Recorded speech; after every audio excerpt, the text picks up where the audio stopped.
Alors, bienvenue à tous et à toutes.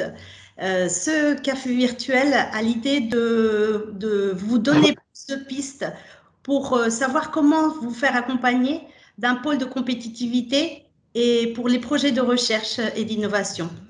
Je vous propose l'agenda, une introduction par Simon Gilbert, vice-président de la recherche, et Anna Goitschmann, directrice de la recherche et de la valorisation de l'UPEC, avec deux focus. Un focus avec notre invité du pôle de compétitivité systématique, Monsieur Abdelhamid Melouk. Ensuite, un focus sur les activités du pôle de compétitivité des Médicènes avec Julien Etterspeker. Et ensuite, comment vous faire accompagner pour la valorisation de la recherche avec une clôture de ma part. Je laisse la parole à Simon Gilbert, vice-président de la recherche à l'UPEC. Mesdames et messieurs, chers et chers collègues, chère Monica et Nao, merci beaucoup de cette initiative qui en effet stimule l'innovation à l'UPEC, rythme aussi les offres de services de la direction de la recherche et de la valorisation, ce dont je me réjouis. À chaque séminaire, nous avons l'occasion d'envisager en effet des nouvelles pistes pour stimuler l'innovation et je pense que la communauté de l'UPEC est très sensible à ces initiatives qui sont aussi l'occasion de mettre à l'honneur, mettre en valeur des partenaires qui nous accompagnent pour nous aider à identifier des pistes, pour trouver des manières de développer des synergies, des liens, créer des nouveaux liens, des nouveaux dispositifs qui sont des facteurs d'innovation. Les pôles de compétitivité correspondent à des éléments qui relèvent de la politique de l'État, qui ont été lancés il y a 25 ans pour stimuler l'innovation dans une logique qui est un peu top-down, mais aussi un petit peu bottom-up. Et il est vrai que ce sont des réseaux, des structurations qui sont vraiment indispensables pour l'université. Parce que ce sont à la fois des manières de faire se rencontrer des chercheurs, des entreprises, des pôles qui réunissent justement, qui fédèrent toutes ces structures, et puis d'avoir à la fois de l'information, du réseau, de l'interconnaissance, du partage, de stratégies, de connaissances, d'innovation, de technologie. Donc il y a énormément de gains, d'opportunités à dégager, à tirer de ces rencontres et je me félicite que nous ayons aujourd'hui la présence de notre collègue Abdelhamid Melouk, coprésident du Hub DCAI de Systématique, qui est également directeur d'équipe du LICI, et puis de M. Julien Etterspeker, responsable d'innovation santé au pôle de compétitive médecine. J'ai vu également qu'il y a Daniela Onofri qui est annoncée pour les projets européens. Voilà, donc excellent web café, et puis bienvenue à toutes et tous. Merci beaucoup. Je donne la parole à Anna Goitschmann, directrice de la recherche et la valorisation. Merci Monica, bonjour à toutes et à tous. Moi je suis ravie de l'organisation de ce deuxième webinaire. Je remercie Monica et son équipe. Rapidement, moi je voulais vous présenter, représenter l'émission de la direction de la recherche et de la valorisation, donc au sein de laquelle a été lancé en janvier dernier donc le pôle transfert innovation, dont Monica est responsable. Alors, la direction de la recherche et de la valorisation, on va dire que ces missions sont vraiment de décliner de manière opérationnelle la stratégie de recherche portée par l'équipe politique de l'UPEC.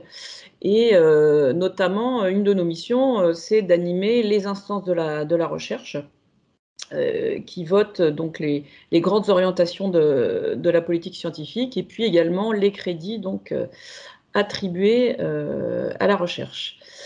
Nous sommes là pour faciliter la vie institutionnelle des unités de recherche, notamment tous les aspects contractualisation avec les grands organismes, mais aussi nous animons le lancement des appels d'offres internes. Nous sommes au service des enseignants-chercheurs pour la recherche de financement extérieur, notamment. Donc l'aide au montage, à la soumission de projets et puis à leur gestion.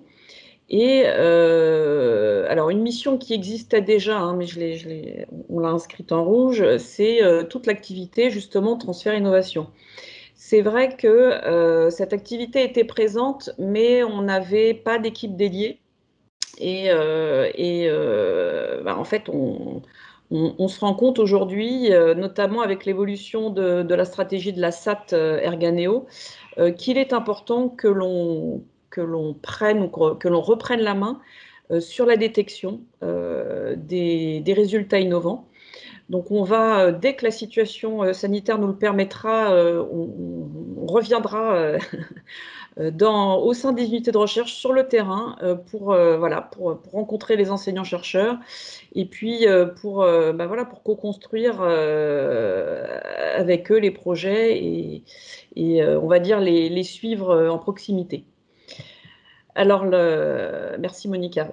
Donc la DRV est organisée en 4 pôles. Donc le pôle structuration et stratégie scientifique qui, on va dire, suit toute la vie institutionnelle des unités de recherche et des plateformes. Le pôle ingénierie de projet, donc, qui est vraiment là pour accompagner au montage et au suivi des projets. Le pôle financier, donc on a internalisé cette mission au sein de la DRV. L'idée étant qu'il y ait une vraie synergie entre les ingénieurs projets donc, qui accompagnent les projets et puis les gestionnaires financiers. Mission sur laquelle on a connu quelques difficultés dans le passé, mais sur laquelle on est en train de retrouver un fonctionnement normal. Et puis donc le pôle transfert innovation, donc lancé il y a quelques mois, et puis qui commence à mettre en place une stratégie d'accompagnement, sachant que chaque ingénieur projet a un portefeuille de laboratoire qui sont regroupés sous 3 grandes thématiques, donc santé, sciences et technologies et sciences humaines et sociales.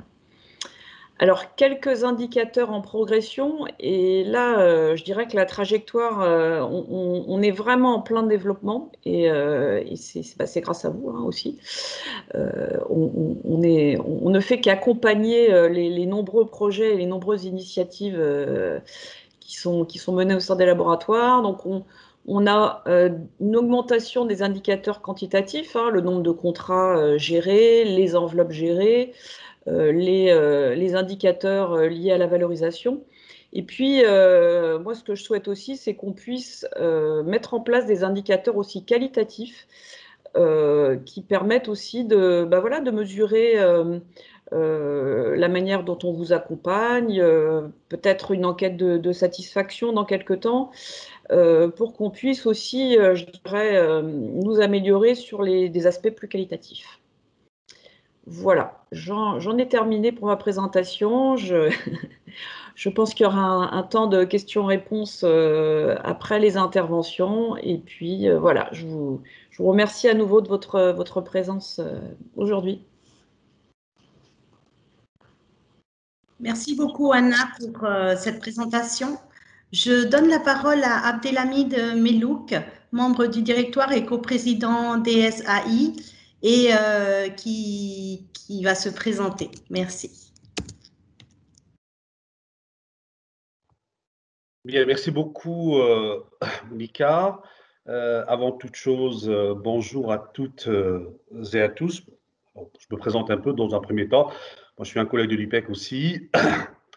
Et en même temps, j'active beaucoup au niveau du pôle systématique que je vais essayer de vous présenter rapidement. Alors, je suis membre du directoire de ce pôle de compétitivité, dans lequel il y a un certain nombre de domaines qui sont la cible d'activité de ce pôle. Et bien évidemment, entre autres, à titre accessoire aussi, je co-préside un des comités de ce pôle qu'on appelle le comité Data Science and Artificial Intelligence.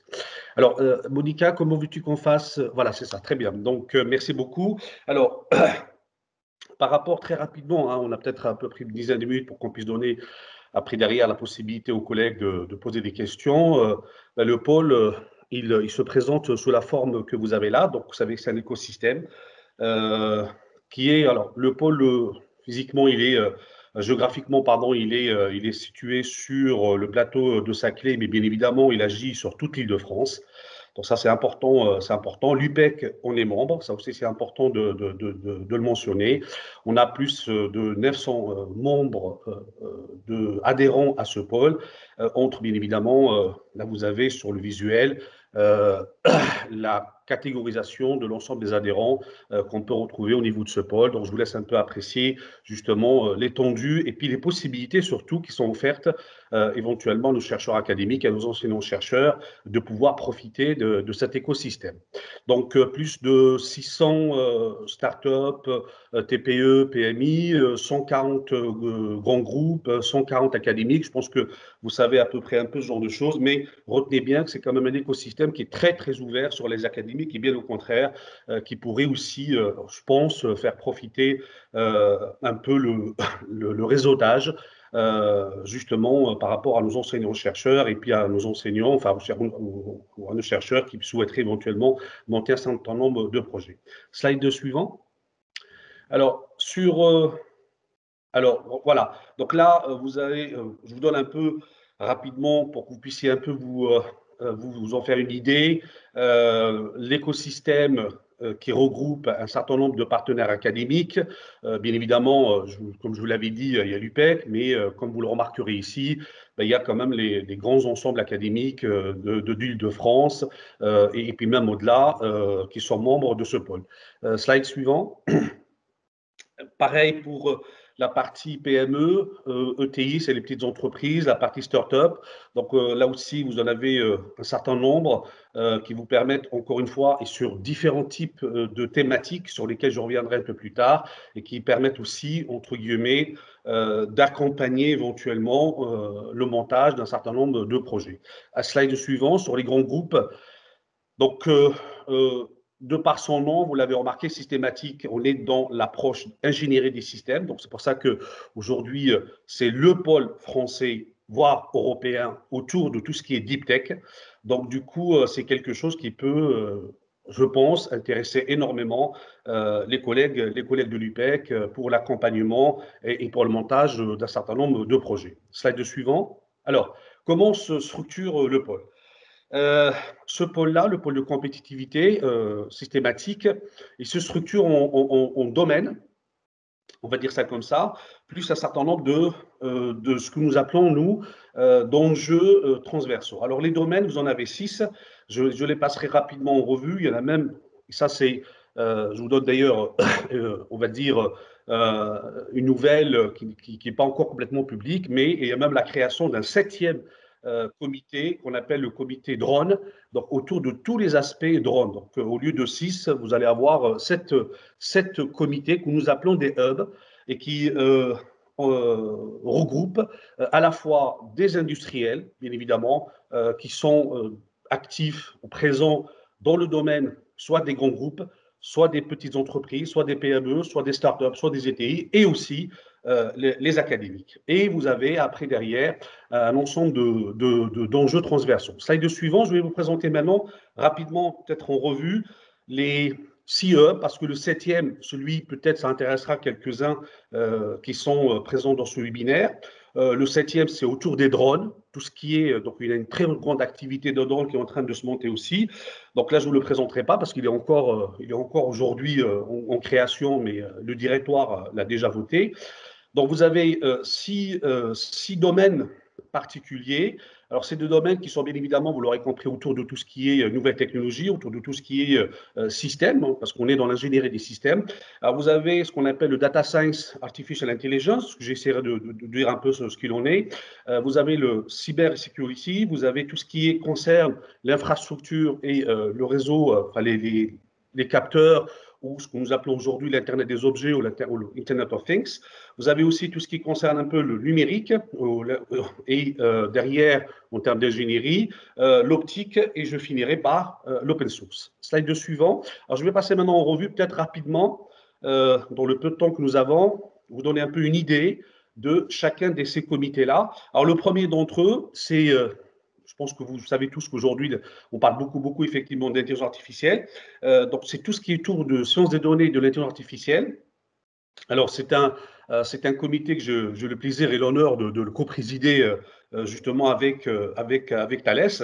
Ce comité-là, comme vous le voyez, ben, c'est l'objectif étant d'aller regarder un peu plus le développement de l'intelligence artificielle de façon à pouvoir permettre un déploiement vers tous les secteurs d'activité. Et derrière, il y a aussi l'accès à de grandes quantités de données qui vont nous permettre justement de faire ce que nous appellerons des modèles entraînés ou des modèles dont vous avez certainement entendu parler, tout ce qui est apprentissage profond, deep learning, des choses comme ça. Slide suivant, le deuxième hub, qui peut aussi concerner un certain nombre de collègues de l'UPEC, c'est autour un peu de tout ce qui est cyber et sécurité. Donc là aussi, pareil, hein, on va plutôt se focaliser sur toutes les problématiques liées à cela. Donc, je cite quelques-unes ici. Bien évidemment, la conception et l'architecture du point de vue de la sécurité. Bien évidemment, tout ce qui touche de près ou de loin la partie chiffrement. Et on rajoute aussi toute la partie un peu cognitive. Slide suivant, s'il vous plaît. Alors, le troisième, lui, il est autour un peu de toute l'infrastructure et de tout ce qui aujourd'hui, par l'arrivée de la 5G et peut-être dans 10 ou 15 ans la 6G, on parle ici de technologie en termes de génération réseau, ben vous avez bien évidemment toute cette partie-là qui est le cœur de métier un peu de l'ensemble de ce hub-là, et donc qui traite entre autres bien évidemment l'arrivée de ces nouvelles technologies, à la fois en termes d'infrastructure et aussi en termes d'algorithmes, de systèmes qui accompagnent le déploiement de cette infrastructure. Slide suivant, s'il vous plaît. Voilà. Donc, le quatrième comité, hub, on appelle ça. Donc, tout ce qui est, alors, ce qu'on appelle digital engineering, au fait, ça rejoint un peu toute la partie liée à l'intensification du numérique et bien évidemment au calcul haute performance. Donc ça, c'est quelque chose dont je sais aussi au niveau du PEC, on a un certain nombre de collègues qui s'intéressent aussi à ce type de domaine. Et là aussi, on travaille quand même sur des grandes plateformes de simulation pour ramener un peu d'une ingénierie des systèmes qui soient à la fois complexes et bien évidemment immersifs. Slide suivant, s'il vous plaît. Alors, le cinquième comité, toujours un peu avec l'appellation du pôle de compétitivité, tout ce qui tourne autour de l'optique et photonics. Alors, bien évidemment, ça peut aussi intéresser nos collègues qui font, entre autres, du traitement de signal, éventuellement aussi de l'envoi d'un certain nombre de données au travers justement de cette infrastructure-là. Et donc, du coup, l'idée, c'est de s'intéresser à l'aspect captage de données, de s'intéresser aussi cette fois-ci au procédé un peu physique de la construction de ce type d'infrastructure. Et l'idée, bien évidemment, c'est d'être, là aussi, encore une fois, par le biais de ce hub, au cœur même de la révolution du numérique, parce que vous le savez comme moi, que tout passe par des grands débits, et ces grands débits sont permis, entre autres, par ce type de technologie. Slide suivant, s'il vous plaît. Alors, le hub open source, donc là, vous l'avez compris, il s'attaque plus à la partie logicielle. Donc, là aussi, nous avons au sein de l'UPEC un certain nombre de collègues qui travaillent dans ces domaines-là et qui ça peut bien évidemment intéresser de rejoindre cette communauté-là.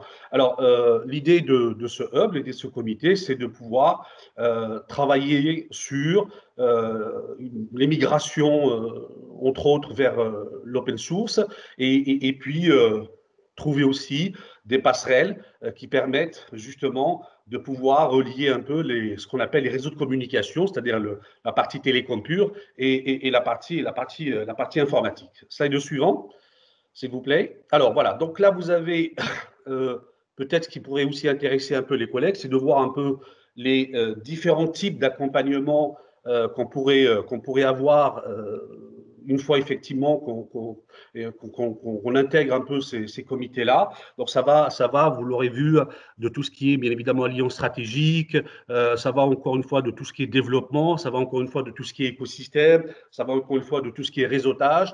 Donc c'est des choses qui, à mon avis, pour un chercheur de base, peuvent ramener énormément et peuvent surtout lui ouvrir un certain nombre de pistes que peut-être justement tout seul, il ne pourrait en aucun cas avoir accès ou peut-être en termes d'accès, soit il ne peut pas les avoir, soit au contraire, il n'a pas énormément, on va dire, de temps à consacrer pour avoir tous ces accès. Donc, du coup, les hubs sont là pour pouvoir lui offrir cette possibilité. Alors, au niveau du hub, vous avez à votre écoute, alors moi, comme je vous le disais, je suis membre du directoire et je co-préside un de ces hubs-là. Mais sachez-le, il y a des. Alors, nous, on n'est pas des permanents, bien évidemment, hein, mais vous avez à votre écoute un certain nombre d'experts, dont là, je présente un peu les différentes missions, et qui sont associés à chaque comité et qui sont à l'écoute, bien évidemment, de l'ensemble des adhérents du pôle. Slide suivant. Donc, à ces 6 hubs, vous avez ce qu'on appelle des enjeux transversaux parce que ça intéresse, parce que nous sommes aussi dans de la multidisciplinarité. Nous avons aussi, on va dire, et ça, moi personnellement, je pousse beaucoup là-dessus parce que les sciences ne sont pas forcément vues uniquement comme étant, on va dire, des vues un peu tubulaires ou sous le prisme uniquement d'une seule vision. Bien au contraire, ce sont au contraire, on est en présence de technologies et forcément de domaines qui sont par essence et par définition multidisciplinaires. Alors justement, cette multidisciplinarité-là, elle se matérialise au travers de ce que nous appelons des enjeux transverses. Vous en avez 3 qui sont structurés au niveau du pôle, qui sont donc les enjeux territoire, les enjeux industrie et services et l'enjeu société. Slide suivant, s'il vous plaît.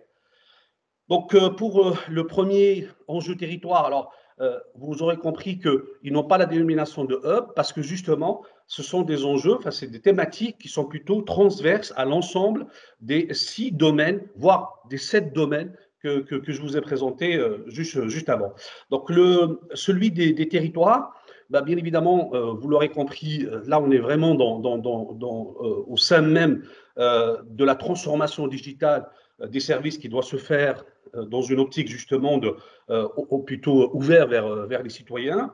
L'idée aussi, c'est de pouvoir, vous l'aurez compris, travailler un peu sur la notion de durabilité urbaine.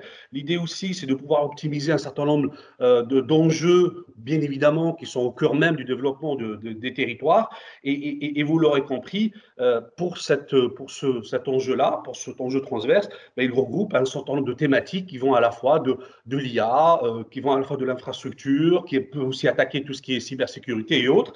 Donc, c'est pour ça que c'est transverse. Slide suivant. Alors, le deuxième, ici, on est toujours dans les enjeux. Donc, le deuxième, c'est autour de l'industrie et des services. Donc là, vous l'aurez compris, et ça peut aussi intéresser à la fois les académiques, mais aussi les membres industriels, enfin ceux du monde de l'industrie, où on est plutôt là, vous l'aurez compris, dans une création de valeur ajoutée, dans une création aussi à la fois de prototypes time to market, c'est-à-dire de choses qui vont après, derrière, on va dire, retrouver un peu une certaine industrialisation au niveau, cette fois-ci, du monde de l'entreprise. Donc, on est vraiment dans cette optique-là. Slide suivant. Le dernier enjeu. Alors, le dernier enjeu, c'est celui, voilà, c'est celui qui tourne autour des problématiques que vous avez ici sous les yeux. Donc, vous l'aurez compris, là, on est vraiment sur des problématiques un peu connexes et qui permettent ici de voir comment l'intégration de toutes les technologies qui sont débattues, enrichies, développées au sein des 7 comités maintenant, et comment toutes ces thématiques-là peuvent être intégrées au sens, bien évidemment, de la notion de deep tech dans le quotidien pour à la fois au niveau des entreprises, mais vous l'aurez compris aussi au niveau du monde de la recherche académique ou industrielle, avoir une notion de compétitivité et de durabilité. Alors, chose qui est très importante aussi là-dedans, dans cet enjeu-là, il y a aussi la possibilité d'avoir accès à un certain nombre de plateformes qui existent. Et je sais par ailleurs, moi qui suis aussi chercheur de base, la nécessité de tout chercheur, quand il met au point un certain nombre on va dire, d'innovations ou de protocoles ou de recherches, la nécessité de pouvoir les valider sur des plateformes expérimentales. Et souvent, c'est des plateformes qui coûtent très, très cher. Et le pôle les met aussi, enfin, au regard un peu des adhérents du pôle, ben, il les met bien évidemment à la disposition de ses adhérents. Slide suivant.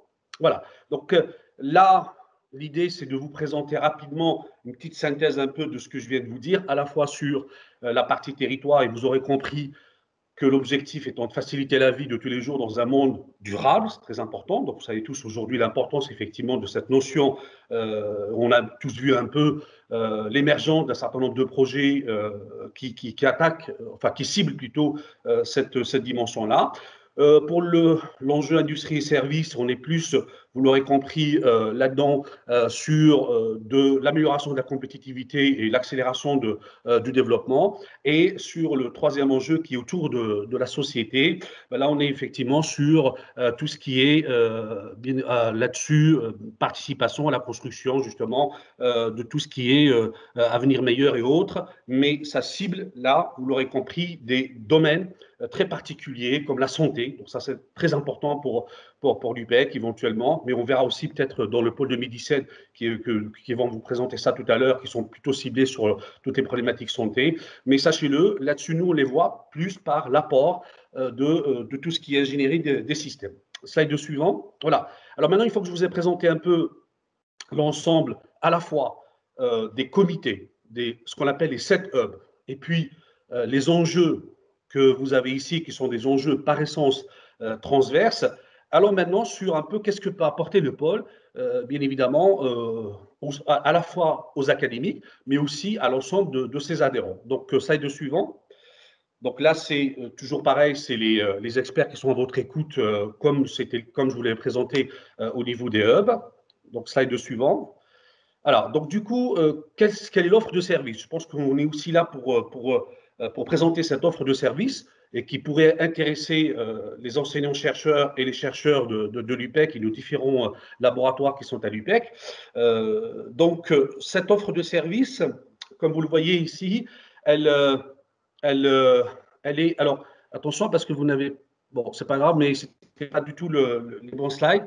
Bon, c'est pas grave. En fait… Alors, attendez, si vous permettez, il y a juste… Est-ce que j'ai la possibilité de pouvoir prendre la main ou pas? Parce que vous avez une ancienne version. Monica?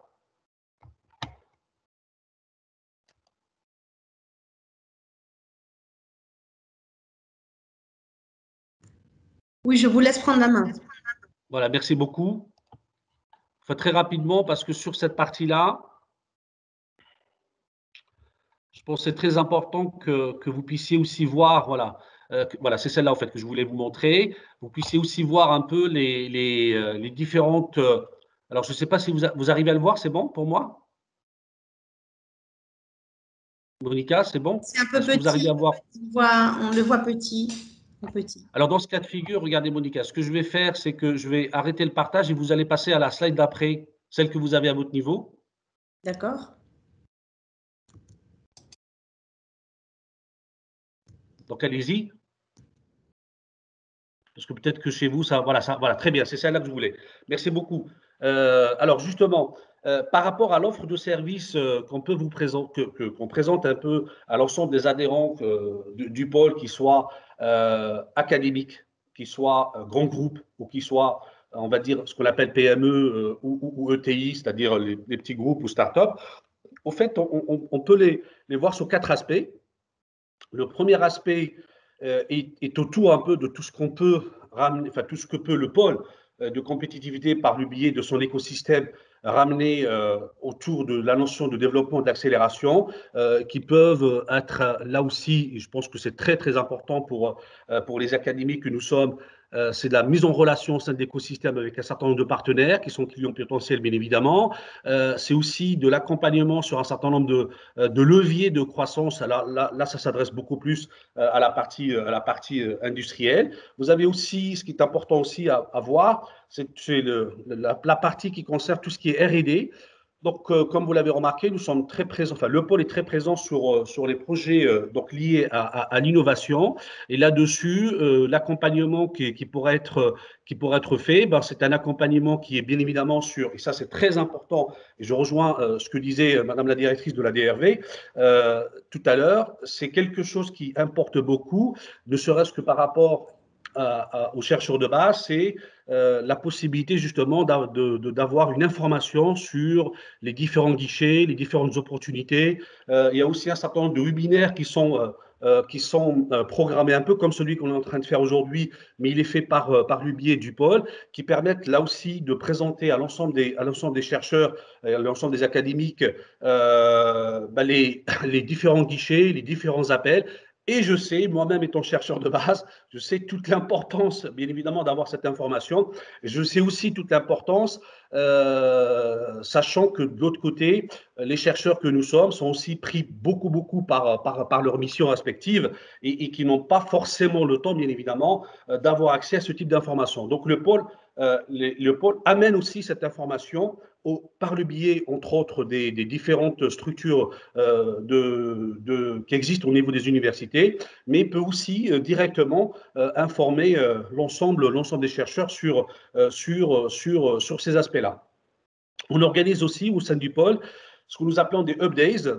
Alors les Hub Days, c'est quoi? C'est tout simplement chacun de ces hubs que je vous ai présenté tout à l'heure organise à peu près 5 à 6 webinaires dans l'année pour cibler une thématique particulière. Et ce qui est très important au niveau des chercheurs que nous sommes, c'est que de l'autre côté, il y a ce qu'on appelle des ateliers de réflexion pour le montage de projets. Donc ça, c'est vraiment, je m'adresse un peu à l'ensemble de la communauté UPCN pour dire, voilà, ça c'est vraiment là où il y a peut-être parfois la genèse de projets qui se montent, enfin qui a lieu, et ces projets-là ensuite, après, donnent bien évidemment naissance à un dépôt de ces projets-là, que ce soit au niveau des différents appels, que ce soit bien évidemment des appels européens, plutôt des appels nationaux, voire parfois même des appels régionaux, parce que on est très présent aussi avec la région, enfin le pôle est très présent aussi avec la région Île-de-France. Donc ça, c'est quelque chose sur laquelle j'insiste beaucoup, parce que ça permet encore une fois de faciliter, entre guillemets, l'accès de cette information aux chercheurs que nous sommes. Donc, bien évidemment, le troisième point, toujours un peu dans celle d'avant, s'il te plaît. Merci, Monica. Alors, le troisième point qui est celui de l'écosystème d'innovation, vous comprenez, enfin, je pense que je prêche des convaincus, bien évidemment, à ce niveau-là, puisque l'aspect réseautage est très important. C'est extrêmement important quand on monte surtout des projets de grande envergure. Et je pense que vous avez tous eu, comme moi, parfois la difficulté, bien évidemment, on a de très bonnes idées, mais parfois la difficulté d'accéder, on va dire ça comme ça, à des grands consortiums qui se montent pour pouvoir après, derrière, décrocher des financements. Je pense que là-dessus, le pôle est facilitateur pour cette mise en relation. Alors, je ne parle pas bien évidemment des aspects business, puisque ça nous intéresse un peu moins, mais l'aspect business est très présent aussi, cette fois-ci, côté entreprise. À ce slide suivant, j'aurais quasiment terminé. Donc là aussi, quelque chose qui est très important aussi au niveau du pôle. Alors, je ne sais pas si des chercheurs de l'UPEC est habitué à ce type d'appel, mais on a ce qu'on appelle des challenges. Là aussi, le pôle pilote des challenges qui très souvent viennent de ce que nous appelons des manifestations d'intérêt.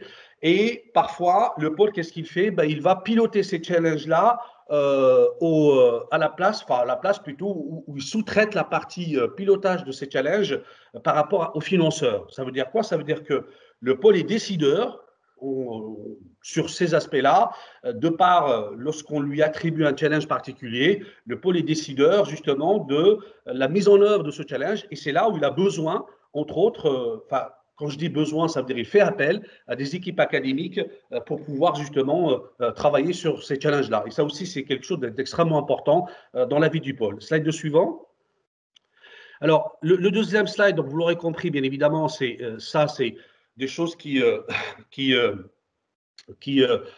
vont un peu, là aussi, grossir le périmètre sur lequel travaille le pôle et surtout sur les périmètres d'intérêt qui peuvent intéresser un certain nombre d'adhérents. Alors, je vous passe un peu les facteurs clés du succès, bien évidemment, pour le pôle systématique, mais ça, limite, les slides vous seront mis à vos dispositions, donc vous pouvez un peu les revoir. Mais ce qui est important quand même, c'est très important, c'est cette notion aussi de challenge qui sont opérés par systématique et qui peuvent, là aussi, intéresser énormément les collègues de l'UPEC. Et chose très importante, et moi j'en ai bénéficié, juste je vous le dis par expérience, c'est des choses en termes de montage, ça ne nécessite pas énormément d'investissement. Donc ça, c'est très important pour les chercheurs que nous sommes, parce que très souvent, c'est très chronophage, ce genre de choses. Et ça ne nécessite pas énormément de temps de montage. Et derrière, les retombées peuvent aussi être vraiment très, très valorisantes, à la fois sur la partie recherche académique que sur la partie recherche appliquée. Slide suivant, j'aurais quasiment terminé. Voilà, donc une petite synthèse. Alors bien évidemment, le pôle n'est pas tout seul dans son petit coin, au contraire, hein. Il est entouré d'un certain nombre de partenaires. Je vous laisse un peu lire, ou plutôt jeter un regard sur l'ensemble des partenaires qui travaillent avec le pôle, qui sont aussi membres de ces fameux comités dont je vous ai parlé tout à l'heure. Et bien évidemment, cette disposition que nous avons ici permet, là aussi, encore une fois, aux chercheurs de base que nous sommes, de pouvoir avoir accès à l'ensemble des informations et à l'ensemble des écosystèmes. Donc, vous l'aurez compris, pas simplement offerts par le pôle, mais aussi l'ensemble des écosystèmes offerts par ses propres partenaires. Donc, slide suivant, s'il vous plaît. Merci. Donc, voilà.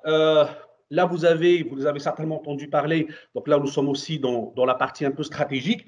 Pourquoi? Parce que, je pense que je parle sous le contrôle de Simon tout à l'heure, vous l'aurez compris, les projets, bien évidemment, même si parfois ils sont excellents, d'ailleurs ils le sont souvent, vous le savez, il y a quand même une très grande concurrence et du coup, l'État, les différents organismes de financement, bien évidemment, comme on dit, les budgets qui sont alloués ne peuvent pas suffire à l'ensemble des projets, et d'où l'importance de savoir ici que lorsque, par exemple, vous êtes accompagné, entre autres, par le pôle de systématique, mais aussi par d'autres pôles de compétitivité, Midicène, c'en était un, il y en a d'autres, et bien vous avez là aussi accès à l'ensemble de la force de frappe, on va dire ça comme ça, de ces pôles, au travers, vous l'aurez compris, de ces fameux partenariats stratégiques nationaux qui sont très importants lorsqu'il s'agit de décrocher des financements. Slide d'après, je pense que j'aurai terminé. Voilà. Alors, sur la partie… la dimension du pôle, elle n'est pas simplement que locale, elle n'est pas simplement que régionale, elle n'est pas simplement que nationale.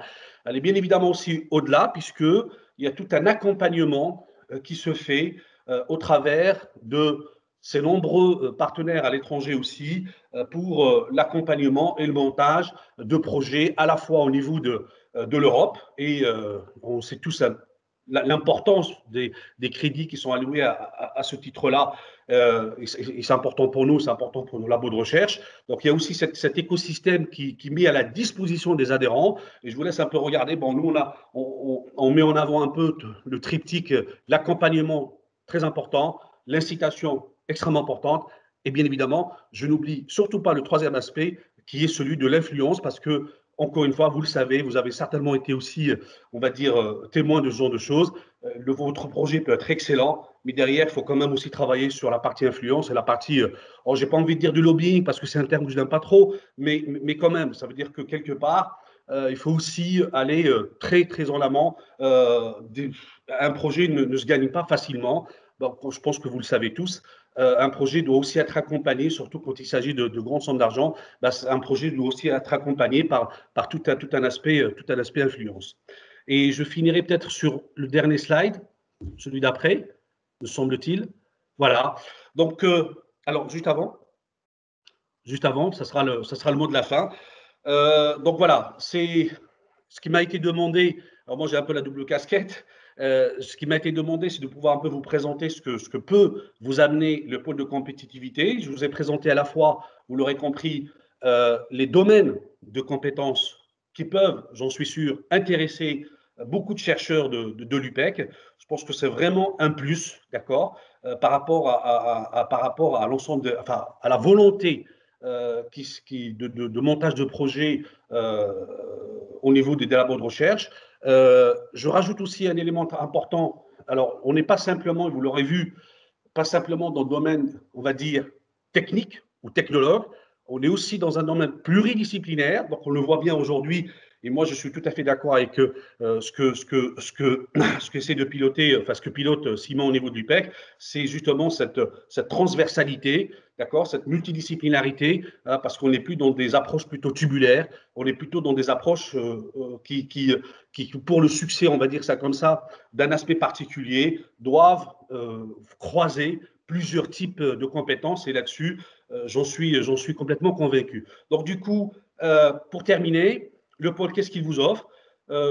Juste avant peut-être, Monica, si tu veux bien. Voilà, donc qu'est-ce qu'il vous offre? Donc très important pour les chercheurs que nous sommes, la notion de veille. Donc je vous ai pas parlé de webinaires, je vous ai parlé aussi de rencontres qui se font par domaine, par domaine de spécialité et par aussi multidisciplinarité. Je vous ai parlé aussi de relais d'information qui sont personnalisés. Je vous aussi, alors là aussi pareil, au niveau du site internet du pôle, vous avez tout un extranet qui est accessible aux adhérents et qui permet là aussi de vous ouvrir sur une communauté. Par exemple, si vous avez envie de monter un projet ou que vous voulez plutôt rejoindre un consortium, bah c'est là où vous allez trouver toutes les informations et le pôle vous aide à intégrer ces consortiums. Et bien évidemment, je finirai par le dernier, on va dire, objectif qui est le nôtre, qui est celui de vous donner un accès privilégié à l'ensemble de l'écosystème, à la fois national et européen. Voilà. Et donc, sur la fin, là, vous avez, bon, juste rapidement, mais je rends un peu honneur à l'ensemble des partenaires qui investissent au niveau du pôle. Et puis, je vous dis, voilà, si vous avez besoin de questions, si vous avez besoin d'éclairage ou quoi que ce soit, n'hésitez pas, vous avez mon mail, celui de Monica éventuellement, et puis n'hésitez pas, je suis là pour répondre à toutes vos questions. Merci beaucoup. Merci beaucoup, Abdelhamid. Je vous propose de donner un espace de 5 minutes de questions-réponses. Est-ce que vous avez des questions pour les participants, pour Abdelhamid? Oui, si je peux me permettre, j'ai une question. Oui, allez-y. Oui, merci. Merci beaucoup, Abdelhamid. C'était très intéressant. Est-ce qu'il y a des exemples concrets que vous pourriez mentionner qui montrent que ces dispositifs, tous ces dispositifs fonctionnent bien, c'est-à-dire des résultats dans tel site, dans tel contexte, dans tel projet, on a réussi à faire ça parce que, je sais pas. Écoute, merci beaucoup de ta question. Alors, te répondre à cela, ça nécessite, on va dire, beaucoup d'heures parce que juste, et franchement, je ne fais pas la publicité du pôle, loin de là, pour te dire simplement que le pôle, parmi tous les pôles de compétitivité, c'est celui qui a, entre autres, et je pense que je ne serai pas contredit par d'autres collègues, c'est celui qui a vraiment le plus gros taux de succès dans les projets qui sont déposés. Je parle au moins au niveau régional, sur tout ce qui appelle par exemple PSPC. Je ne sais pas si vous êtes habitué à ces appellations. Donc, c'est des projets qui sont plutôt montés au niveau de la région.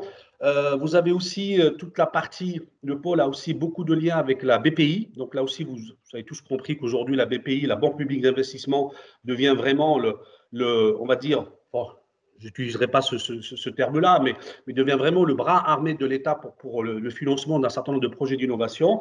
Là aussi, pareil, nous, par exemple, les membres du pôle, je peux parler un peu de mon cas, au travers du pôle, je suis aussi membre expert au niveau de la BPI. Ça veut dire quoi? Ça veut dire que derrière, on a un retour, d'accord, sur c'est ce qu'on pourrait peut-être un peu, et je l'ai déjà fait par rapport à la DRV, sur un peu le montage des projets et sur ce qu'il faut faire et ne faut pas faire. Alors, ça ne veut pas dire que lorsque éventuellement le projet a été visé par tel ou tel expert qu'il aura les chances de passer, mais au moins on augmente les chances de succès parce que très souvent, moi je l'ai vu hein, dans un certain nombre de dossiers, c'est que, bon, parfois, alors j'ai pas envie de dire qu'ils sont mal montés, c'est pas du tout l'objet, c'est pas ça le qualificatif, c'est que parfois ça répond le montage des projets répond à un certain nombre de protocoles, et parfois nous les chercheurs, ce qui est normal, hein, parce que c'est pas notre métier bien évidemment, on nous sommes parfois à côté un peu, alors je dis à côté, je n'ai pas dit forcément c'est plus mauvais, j'ai à côté, ne serait-ce qu'en termes de présentation, et là-dessus, l'expertise qui est faite au niveau des organes de financement doit absolument justement répondre à un certain nombre de points clés. Alors, pour répondre à ta question, bien évidemment, on a des exemples, une multitude d'exemples. Le dernier en date que j'ai, c'est autour de l'IA, bien évidemment, sur des choses qui ont été gagnées par le pôle. Alors, quand je dis gagnées par le pôle, il faut bien que vous compreniez, hein, le pôle accompagne les membres du consortium pour le montage du projet, pour le dépôt du projet, le dépôt du texte du projet, et surtout, très important aussi, peut-être que les collègues ne sont pas sensibilisés à ce genre de choses, à la labellisation du projet. Ça veut dire que quand le projet est labellisé par le pôle, ça veut dire qu'il arrive après à un organisme de financement, que ce soit la DGE, la Direction Générale des Entreprises, que ce soit éventuellement la BPI, la Banque Publique d'Investissement, que ce soit l'ANR, l'Agence nationale de recherche que vous connaissez parfaitement, que ce soit les projets autour des DIM, par exemple, tout ce qui est Paris, région Île-de-France et autres, que ce soit même parfois en Europe, quand il est labellisé, ben, ça veut dire qu'au niveau de l'expertise qui va se faire, il part déjà avec, on va dire, des points supplémentaires. Parce qu'il est labellisé par le pôle, ça veut dire qu'il a été expertisé en amont. Alors, ça ne veut pas dire que parce qu'il est labellisé, qu'il sera financé. Ce n'est pas du tout ce que je dis. Parce que, bien évidemment, d'autres projets seront aussi labellisés. Mais par contre, il sera quand même, on va dire, vu, on va dire, quelques points supplémentaires lui seront donnés par rapport à des projets qui ne le sont pas. Donc, vous voyez un peu l'intérêt de tout ça.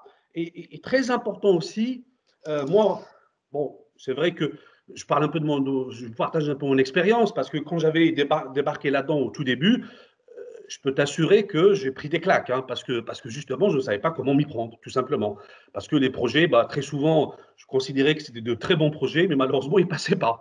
Mais au fait, le fait d'être, on va dire, d'avoir été accompagné par le pôle, mais pas que celui-ci, hein, tous les pôles de compétitivité qui existent, bah, ça a permis, entre autres, ne serait-ce que de mon point de vue à moi et par rapport à l'équipe de recherche et au groupe de recherche que j'anime, ça a permis, si tu veux, d'avoir une expérience sur comment rédige-t-on un projet de recherche. Ça, c'est très important.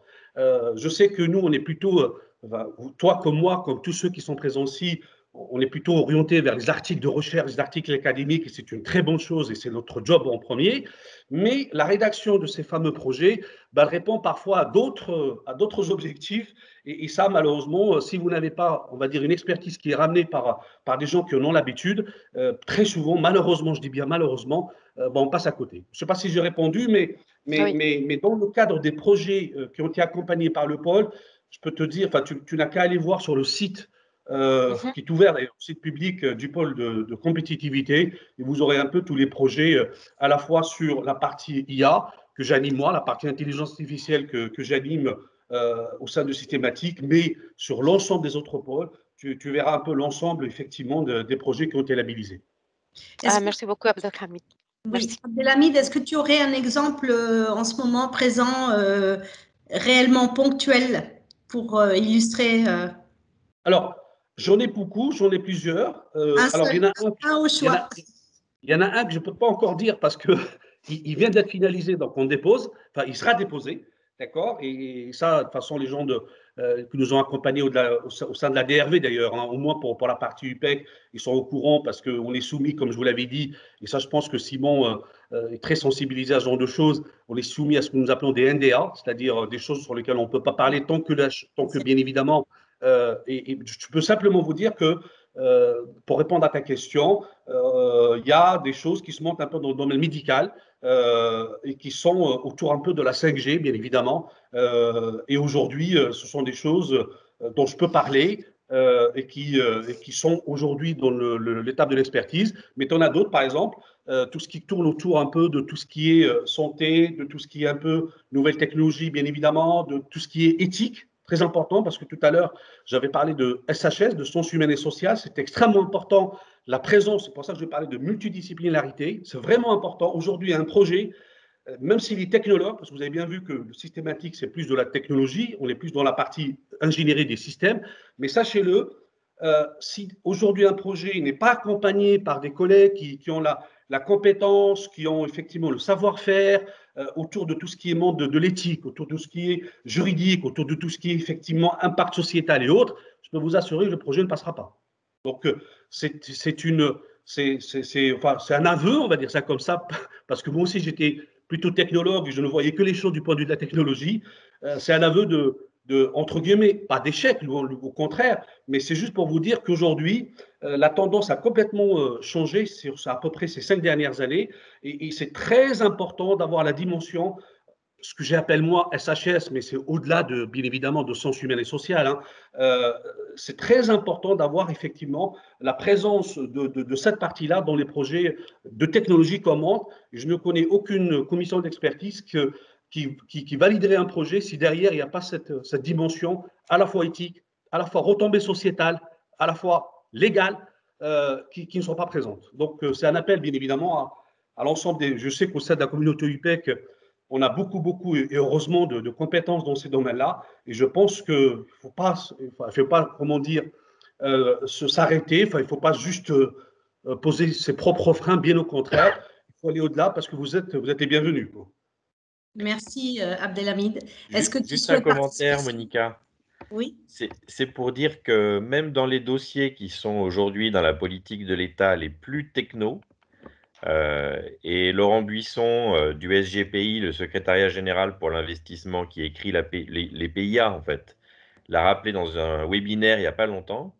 Laurent Buisson souhaitait que dans le cadre de tous les PEPR, les projets d'équipement prioritaire de recherche, il y ait une valence SHS forte, insistant sur la nécessité d'articuler à la fois sciences dures et SHS dans tous les PEPR, y compris ceux qui sont sur le quantique, sur toutes les technologies les plus techno, entre guillemets.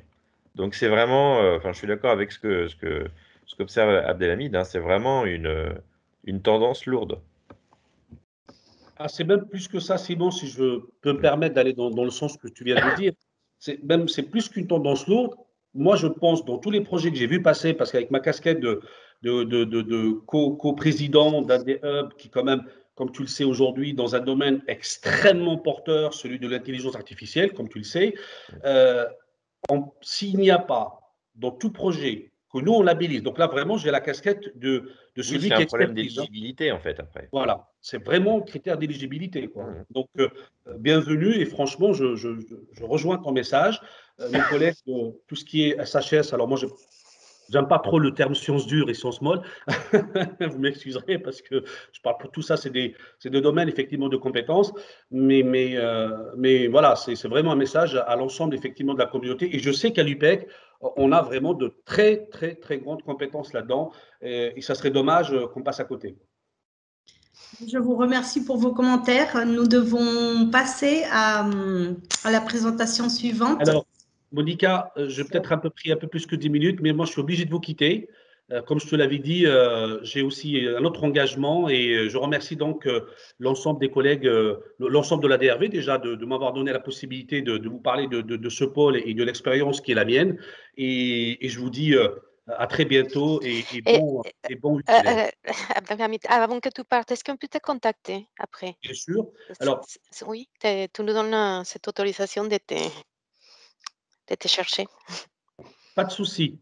Je l'avais déjà fait par l'époque parce que c'était aussi la DRV qui m'avait mis en contact avec un certain nombre de chercheurs de collègues de l'UPEC, hein, ne serait-ce que pour leur trouver des partenaires industriels. C'était des projets autour un peu de l'espace, des choses comme ça. Donc ça a été fait, et tant mieux d'ailleurs. Et là-dessus, sachez que l'UPEC est membre de Systématique. Sachez que l'UPEC, donc là-dessus, de par ce biais-là, nous sommes vraiment à la disposition et à la disponibilité de l'ensemble des collègues de l'UPEC. Donc là-dessus, il n'y a aucun problème. Et vous avez mes coordonnées dans le slide dans la présentation qui vous a été faite. Merci beaucoup. Merci aussi à Monique et à Anne. Merci. Merci et très bon webinaire. Et je suis vraiment désolé de vous quitter. Merci. Merci beaucoup pour votre temps. Au revoir. Donc, je donne la parole à revoir, Julien Ettersperger et Daniela Onofri qui nous accompagnent du pôle de compétitivité Médicène. Merci beaucoup, Julien, d'avoir accepté cette invitation. Merci de nous avoir invités. Et donc, je sais qu'on arrive un peu donc j'espère que tout le monde va pouvoir rester quand même pour la présentation, même si on déborde un petit peu sur notre créneau. Donc, moi, c'est Julien Ettersperger, je suis responsable de l'équipe Innovation Santé des partenariats académiques au sein du pôle compétitivité Médicène, et je serai accompagné de ma collègue Daniela Onofri, qui est responsable des projets européens, qui parlera justement typiquement de ce que peut faire le pôle pour les projets européens. Donc, juste slide d'après. Donc, en corollaire du pôle de systématique, nous, on est un pôle exclusivement dédié au domaine de la santé. Donc, on couvre après tous les champs donc de la santé, que ce soit les biotech, les medtech, la e-santé, avec les actions autour des data et les sociétés du service. Donc, notre vocation, c'est vraiment de transformer l'innovation scientifique. Et on sait qu'elle est dense en Ile-de-France en processus thérapeutique, en processus industriel, en valeur économique, en outils thérapeutiques pour les patients et à la fin sur nos territoires en emploi. Donc aujourd'hui, Medicine, ça vise à réunir au sein d'un même lieu, un lieu neutre, hein, donc on vraiment se positionne comme tiers de confiance dans l'écosystème, des cliniciens, des chercheurs, des startups, des PME très innovantes, les universités et des ETI et des grands groupes industriels. Donc nous, c'est un savant mélange où on met tout le monde ensemble et comme l'a dit mon collègue de Systématique juste avant, elle va essayer de créer des projets innovants en transdisciplinarité, en transverse et de rapporter des mondes qui ne se parlent pas toujours de manière simple et donc vraiment d'apporter notre pierre à l'édifice là-dessus. Donc je ne reviens pas forcément sur tout ce qui fait la spécificité de l'Île-de-France, hein, mais on a bien sûr le plus grand réseau clinique en Île-de-France, 50% de la recherche qui est concentrée sur notre territoire. Et au niveau industriel, mais c'est un peu la même chose pour Systématique, même si nous, c'est que les axes santé qui nous intéressent, beaucoup de sièges ou de grands groupes qui sont basés, bien sûr, en Île-de-France, ce qui facilite vraiment ce mélange et ces interactions entre toutes ces grandes structures. Nous, Medicine, aujourd'hui, on est le plus gros pôle santé parmi les 6 qui existent au niveau national. On a plus de 500 membres depuis quelques jours. Donc, avec notre plus gros collège qui représente les PME et les startups, on a plus de 430, mais on a une quarantaine de groupes académiques et centres cliniques avec les universités et les écoles et une quarantaine de groupes ETI et grandes entreprises. Donc, aujourd'hui, Medicine, c'est 22 personnes avec plus de 60 bénévoles qui s'impliquent, que ce soit dans le comité d'évaluation des projets pour expertiser et labelliser vos projets, ou dans ce qu'on appelle notre comité d'innovation qui nous permet de définir les axes stratégiques sur lesquels le Medicine doit s'impliquer et mettre les moyens demain pour différentes thématiques. Donc on est réparti, alors juste sur sur comment est composée notre équipe en interne. On a une sorte de business unit sur l'innovation santé, un axe sur le développement des entreprises et un axe aussi sur l'Europe et l'international qui, vous l'avez compris, est assez différenciant quand on est en Île-de-France. Donc sur nos missions auprès de tous les acteurs, mais je vais focaliser la présentation notamment sur ce qu'on peut vous apporter en tant qu'académique. Donc c'est à la fois être un guichet d'entrée privilégié pour vos liens avec vos entreprises. C'est vraiment là-dessus où nous, on va intervenir. Medicine, on parle souvent du postulat qu'on ne challenge pas la science, c'est-à-dire qu'on est des bons généralistes, on a des expertises scientifiques en interne, mais on ne va pas dire qu'on est meilleur que vous sur tel ou tel segment clinique ou académique, loin de là. Donc on se positionne plutôt sur comment valoriser ce que vous faites, vos découvertes, vos travaux, et comment les mettre en lien avec des industriels, ou en tout cas orienter sur cette valence industrielle. Donc là-dessus, on a 3 grandes missions. Hein. Donc au niveau de l'innovation, c'est animer l'écosystème. Donc ça veut dire mettre en relation les cliniciens, les chercheurs, etc. Stimuler, et on en a parlé, l'émergence de projets de recherche collaboratifs sur le modèle public-privé. Et donc là-dessus, on a différents process, j'y reviendrai juste un petit peu après, et on pourrait citer d'ailleurs j'ai entendu les questions, on parlait de use case de succès, on pourrait parler de l'exemple commun avec Systématique et le pôle Lyon Biopôle du projet iDream, qui a été émergé suite à un processus d'émergence au sein du pôle avec J-Healthcare et qui a été un emblème de la filière de l'imagerie médicale avec ce géant, et c'est un bon use case de ce qu'un pôle peut faire en termes d'émergence de projet. On anime aussi chaque mois, au sein de chacune de nos axes, des rendez-vous thématiques, toujours sur des sujets d'innovation, avec vraiment cette importance de mettre à la fois au sein de nos agendas un académique, un industriel PME, un industriel grand groupe, et autour d'un besoin médical. C'est vraiment la spécialité médicine, c'est vraiment cette transdisciplinarité, cette différence de perspective qui crée de la valeur dans des thématiques d'innovation. Le deuxième axe qui est important pour nos missions, c'est le financement. Donc là, c'est vraiment orienter les porteurs vers les bons guichets de financement. On sait que c'est très complexe, on sait qu'il y en a beaucoup et qu'avec les stratégies d'accélération, le plan de relance, il va y en avoir encore plus. Donc c'est une bonne nouvelle, mais des fois c'est complexe pour toutes les personnes qui ne sont pas on va dire, disons pas que ça à faire déjà par ailleurs, et donc de s'orienter dans tous ces projets. On est là vraiment pour vous aider et vous aiguiller. Et on en a parlé, accompagner les projets, pour nous, ça c'est vraiment clé. Et ce qu'il faut retenir, c'est qu'un projet ou même un discours avec un industriel ou un projet de recherche, ça a des règles. Et sur les appels à projets, il y a ce qu'on appelle un marketing de projet. Hein. Il faut le raconter. Il y a une histoire qui est audible par les financeurs, qui est compréhensible. Et souvent, on voit l'un des biais avec les académiques, c'est que c'est souvent trop technique. Et qu'il faut imaginer que les financeurs n'ont pas vos degrés de connaissance sur les thématiques que vous portez. Et donc, le côté vulgarisation et comprendre comment et quels sont les attendus du projet, c'est vraiment une des forces des pôles de compétitivité. Et donc, le troisième axe, c'est le développement à l'international. Donc là, c'est des projets aussi collaboratifs. Et ma collègue Daniel reviendra, mais on a énormément de partenariats avec des clusters dans le monde entier. L'idée, c'est de trouver ces partenaires pour créer vos projets collaboratifs et vous aider, si vous avez besoin, si vous devenez entrepreneur, créer une startup, à trouver vos partenaires locaux dans le monde entier. Donc, sur cette première mission qui est l'animer de l'écosystème, juste slide d'après. Donc, en fait, on est réparti sur un système matriciel un peu comme systématique où on a des filières qui couvrent tous les champs de la tech, donc biotech, pharma, medtech, la santé, et des focus médicaux qui sont revus annuellement par notre comité d'innovation. Et donc, on a toujours une valence soit thérapeutique, soit diagnostique qui fonctionne en transverse. Et par exemple, aujourd'hui, on travaille sur les interactions entre le microbiote et le médicament, sur les thérapies digitales qui sont vraiment très prenantes sur la santé numérique, etc.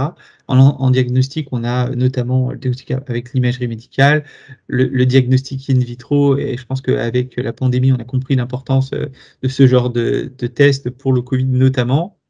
Et vous voyez, cette bulle bleue, c'est quelque chose qu'on a voulu récemment porter, donc c'est à peu près 6 mois qu'on travaille dessus, pour vraiment travailler fortement sur la valorisation, l'exploitation des données de santé.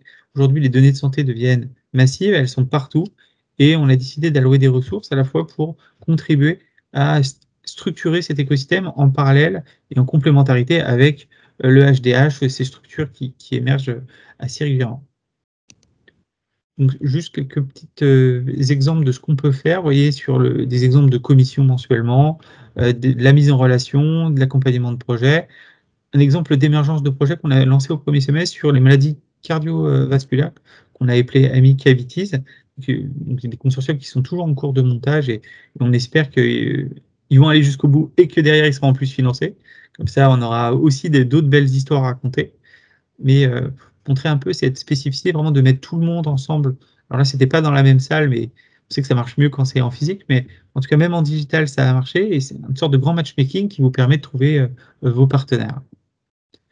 Aussi, on a des actions spécifiquement pour les académiques. On a organisé avec le Carnot AP une promotion de toutes les fédérations hospitalo-universitaires franciliennes, et je sais que toutes les universités sont partenaires d'ailleurs de CFHU. Hein. Donc l'idée, c'était vraiment de montrer tous ces réseaux d'excellence aux industriels, où nous, on a ce gros réseau qu'on peut amener, et c'est derrière de trouver des collaborations et plus tard des partenariats pour que justement vous puissiez travailler avec ces industriels. Et on a aussi des moments où on promue les plateformes techniques au sein de nos événements, toujours pour mettre en avant certaines spécificités propres à votre structure en général.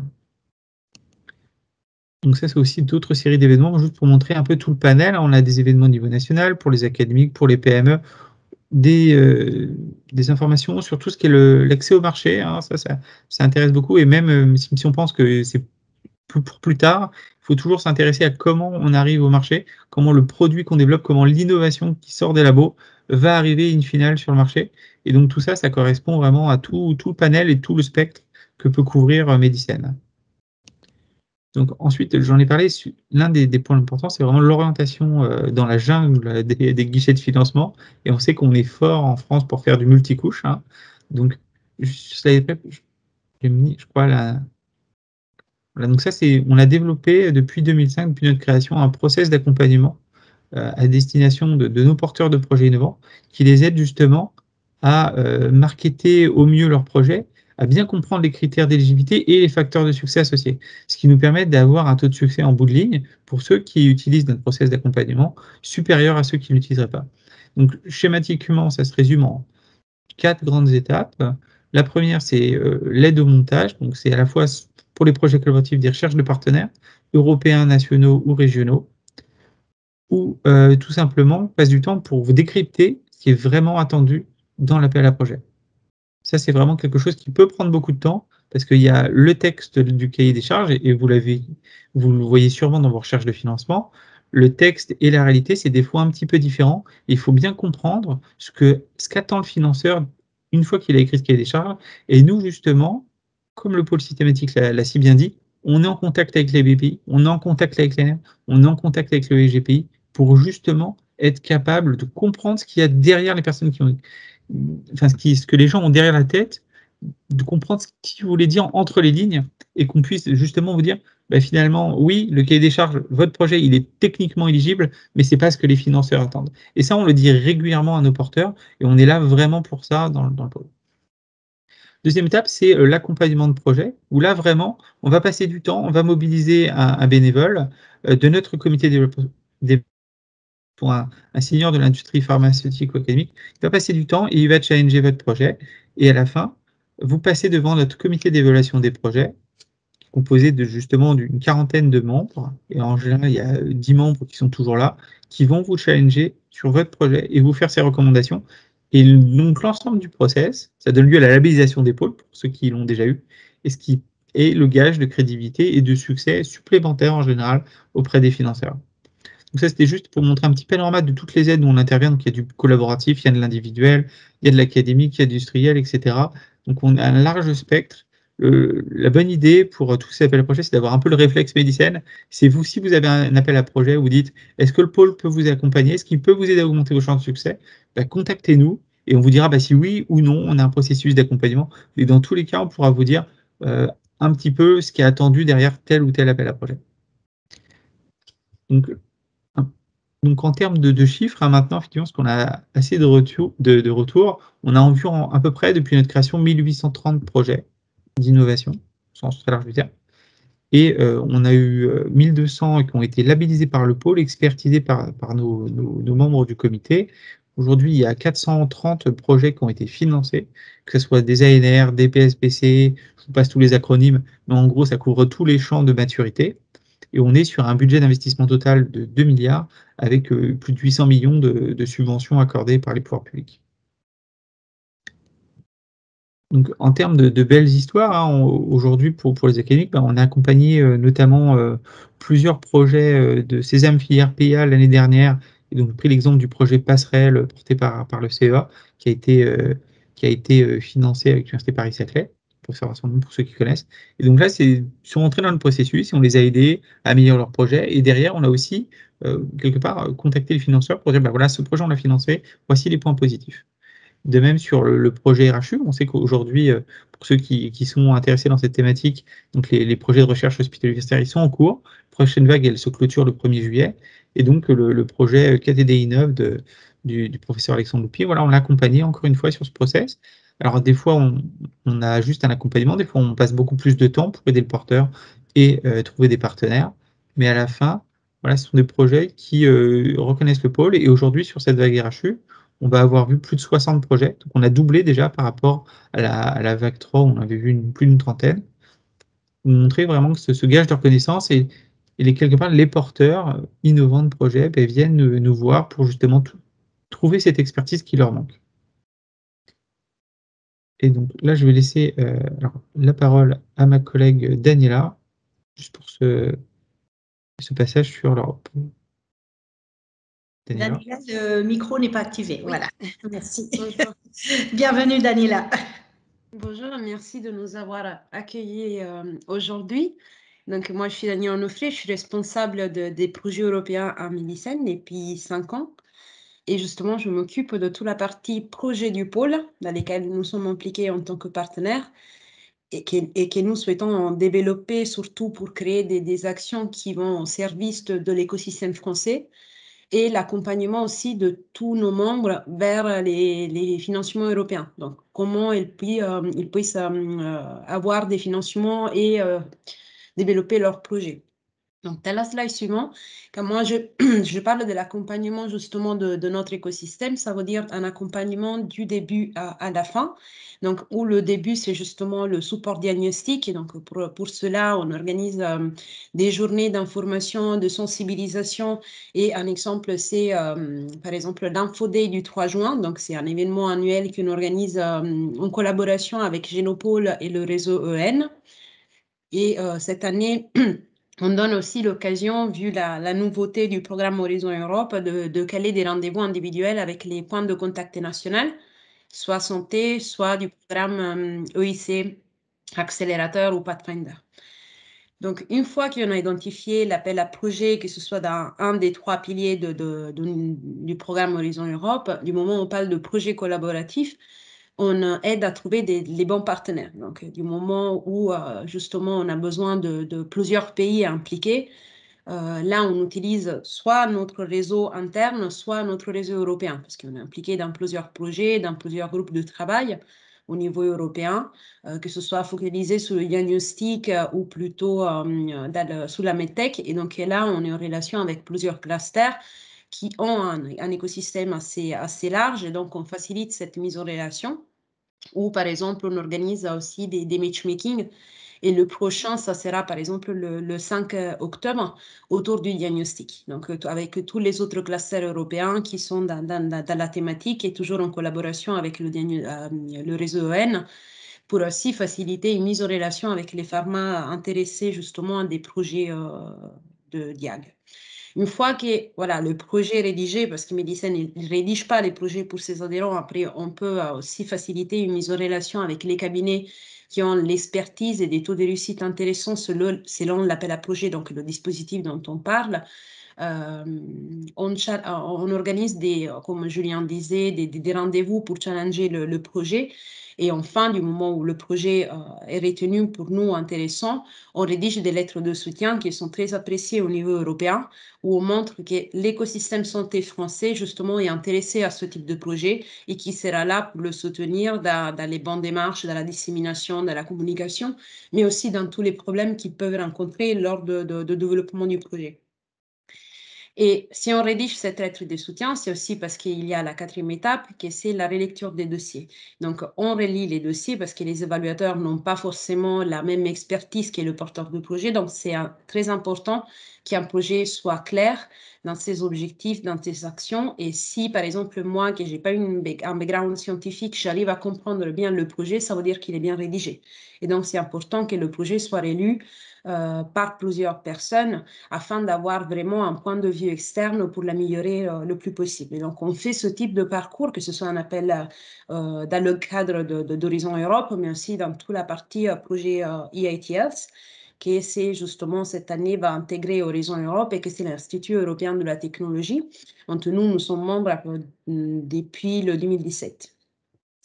Donc, dans la slide suivante, donc ça, c'est un peu voilà, un petit parcours que nous, on fait aussi au niveau des académiques. Donc, c'est vraiment essayer d'identifier les appels à projets, l'intérêt sur un topic par plusieurs acteurs pour faciliter cette communication et valoriser l'expertise de l'un et de l'autre afin que justement un projet soit complémentaire et transversal et que toutes les expertises sont mises ensemble et pour réaliser un projet de qualité.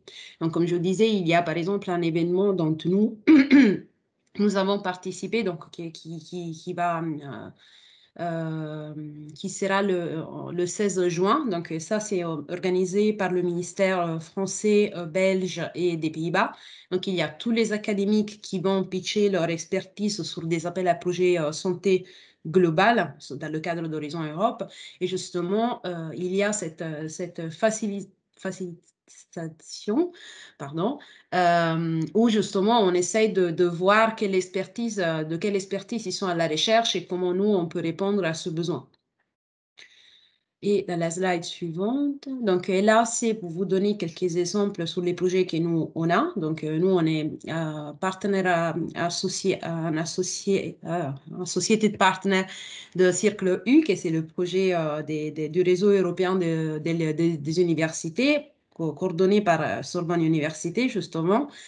Et qui est focalisé sur 3 thématiques. Un, c'est la démocratisation, l'autre, c'est l'environnement, et la troisième thématique, c'est la santé. Donc, il y a un réseau d'universités européennes qui, justement, essaye de développer les compétences des étudiants dans les 3 challenges européens, donc vraiment le climat, la santé et la démocratisation. Avec Sorbonne, on est toujours dans un autre projet qui s'appelle Fit for Health. Là, on a coordonné le projet pour quelques temps et on a rendu la main à Sorbonne Université parce que c'est vraiment un projet d'immersion clinique où des étudiants, des PhD, des ingénieurs sont immergés à la PHP pour 6 mois pour identifier un besoin clinique et apporter une solution. Donc ça, c'est un type de projet dans lequel nous sommes impliqués. C'est financé par EIT et il y a plusieurs types de projets du même type dans toutes les autres universités. Donc, le coordinateur général, c'est l'université d'Oxford, où on organise des projets. On a eu des projets qui nous ont permis de se focaliser sur une thématique spécifique, des projets d'éducation et de sensibilisation. Donc, le dernier a été en novembre 2020 autour du cancer. Et là, justement, en collaboration avec le cluster espagnol Biocat et l'Institut IBEC, toujours en Catalogne, on a organisé 2 journées où on a invité plusieurs experts du domaine cancer pour vraiment expliquer toutes les étapes, où la recherche est aujourd'hui. Et on a aussi donné à des PME l'opportunité de pitcher devant un panel d'experts académiques, comme par exemple l'Institut Curie ou des investisseurs européens, pour vraiment leur donner la possibilité de montrer le type de projet qu'ils sont en train de développer pour répondre à ce challenge.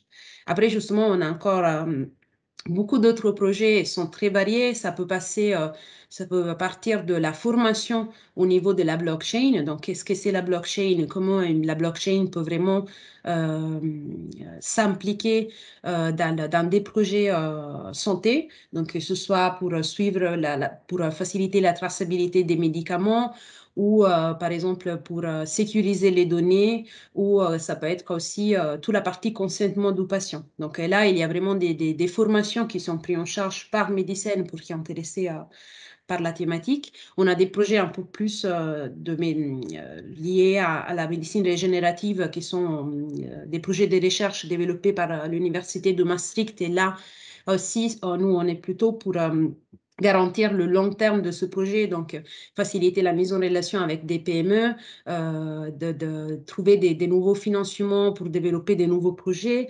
et surtout communiquer sur les activités qui sont justement faites par les académiques et les industriels impliqués dans le projet, ou des projets un peu plus support aux PME dans le domaine du diagnostic. Donc ça, c'est un peu le panorama des projets que nous, on a.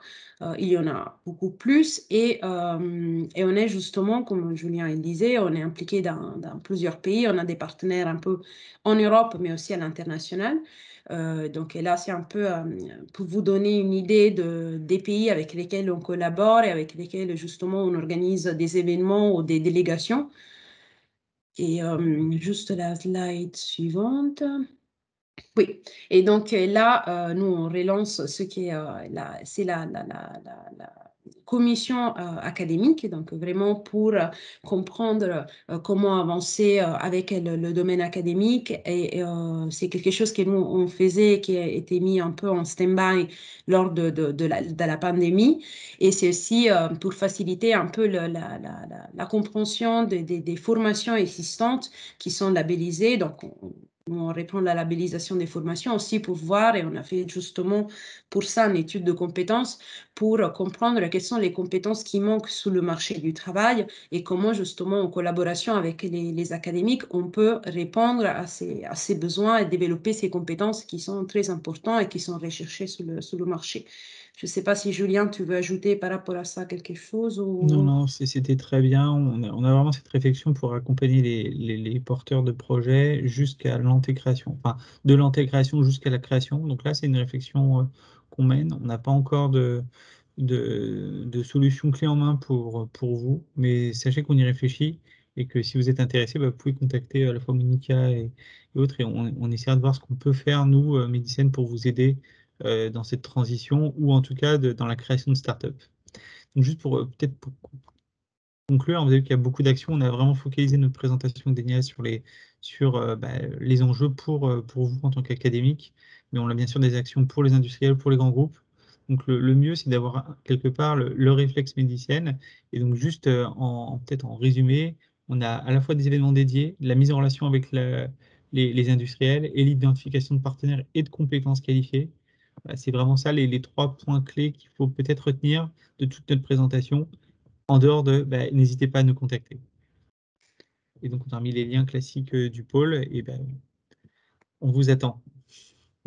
Si je peux le faire comme ça. Puis on est ouvert à vos questions. Julien et Daniela, pour votre présentation. Alors, je regarde un petit peu le temps. On peut laisser peut-être 2 ou 3 minutes pour si vous avez des questions. Si quelqu'un a des questions. On peut passer vers la fin. Donc, je vais vous présenter l'accompagnement que fait l'UPEC pour les chercheurs et les chercheuses concernant la valorisation des projets de recherche.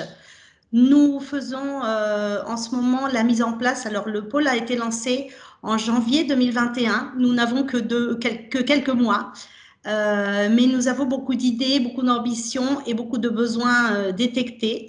Nous commençons d'abord par la formation des conventions de recherche, l'accompagnement administratif, la valorisation économique de vos projets. On est là pour vraiment vous aider à faire l'estimation financière pour vos dépôts de projets également et vous accompagner dans les démarches de propriété intellectuelle, protection des inventions, et l'accompagnement pour la maturation. Il y a tout un écosystème avec lesquels on travaille, entre autres, bien sûr, Medicine, Systématique et les pôles de compétitivité où nous sommes déjà partenaires. Mais aussi, il y a la SAT et il y a BPI France, l'ANRT et tout l'écosystème région Île-de-France, entre autres, avec lesquels nous sommes en contact et en relation pour pouvoir vous accompagner justement dans vos projets de recherche. Qu'est-ce que nous voulons offrir? C'est une ambition et c'est quelque chose qui est en construction, donc je vous invite à nous faire aussi des recommandations, de nous envoyer des idées parce qu'on souhaite faire une co-construction, être au plus près des laboratoires.